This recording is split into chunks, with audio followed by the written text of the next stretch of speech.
नाही, आपण जे प्रश्न विचारलेला आहे तो खरा आहे आणि खरं पाहिलं म्हणजे गंगाखेड विधानसभेची निवडणूक ओपन विरुद्ध ओबीसीत झाली आणि ही निवडणूक होत असताना माझ्या विरोधामध्ये आपण जे विचार केले, माझ्या विरोधामध्ये एक प्रकाश अण्णा शेंडगे यांचा ओबीसीचा पक्ष आहे, त्यांच्या एबी फॉर्मवर एक रबदडे म्हणून उमेदवार होते, रबदडे मामा म्हणतात त्यांना, ते भाजपचे होते.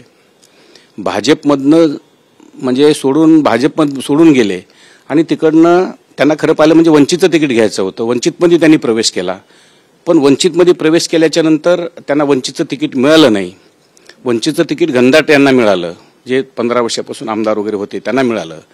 मग यांना जे ओबीसीचे जो पक्ष होता प्रकाश अण्णा शेंडगे त्यांना एबी फॉर्म देण्यात आला आणि माझ्या विरोधामध्ये प्रचाराला निश्चित मी एकटा ओबीसी असून पण ओबीसीच्याच नेत्यांनी येऊन माझ्या विरोधात प्रचार केला, हे खरं आहे.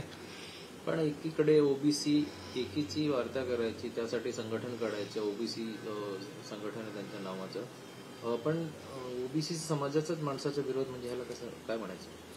नाही, हे जे माझ्यासोबत जे घडलं, निश्चित पक्षाचे अध्यक्ष, या ओबीसी समाज जो पक्ष होता तो, त्या पक्षाचं नाव आठवणीत नाही, माझ्या पक्ष होता, त्या पक्षाचे अध्यक्ष, त्या पक्षाचे उपाध्यक्ष आणि जे ओबीसी समाजाच्या बाबतीत सतत लढा देत असतात ते सन्माननीय लक्ष्मणराव हाके, हे टीपी मुंडे उपाध्यक्ष त्या पक्षाचे आणि प्रकाश अण्णा शेंडगे, हे तिघही माझ्या विरोधामध्ये प्रचाराला आले होते आणि त्यांनी प्रचार केला माझ्या विरोधामध्ये. ओबीसीचा म्हणतात पण ओबीसीच्या विरोधात प्रचार केला, हे खरं आहे.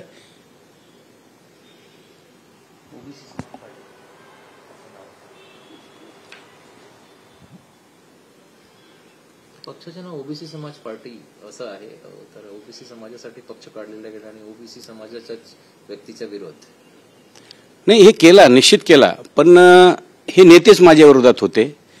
म्हणजे ओबीसी समाजाचे बरेचसे नेते माझ्या विरोधात होते. म्हणजे मी एकटा निवडणूक लढलो आणि एकटा निवडणूक लढत असताना माझ्या विरोधामध्ये पक्षाचे टोटल नेते माझ्या विरोधामध्ये होते, पण जनताही माझ्यासोबत होती. ओबीसी समाज हा माझ्यासोबत होता, ओबीसी मायक्रो समाज माझ्यासोबत होता, काही प्रमाणामध्ये काय होईना पण मराठा समाज माझ्यासोबत होता, मुस्लिम समाज माझ्यासोबत होता, बौद्ध समाज माझ्यासोबत होता, मातंग समाज माझ्यासोबत, सर्व जाती धर्माचे लोक माझ्यासोबत होते आणि या समाजानेच मला जवळजवळ 28,000 मतांनी निवडून दिलं. नेते विरोधात गेले म्हणून, पण जनता माझ्यासोबत होती, मतदार माझ्यासोबत होता, त्यामुळे माझा विजय झाला.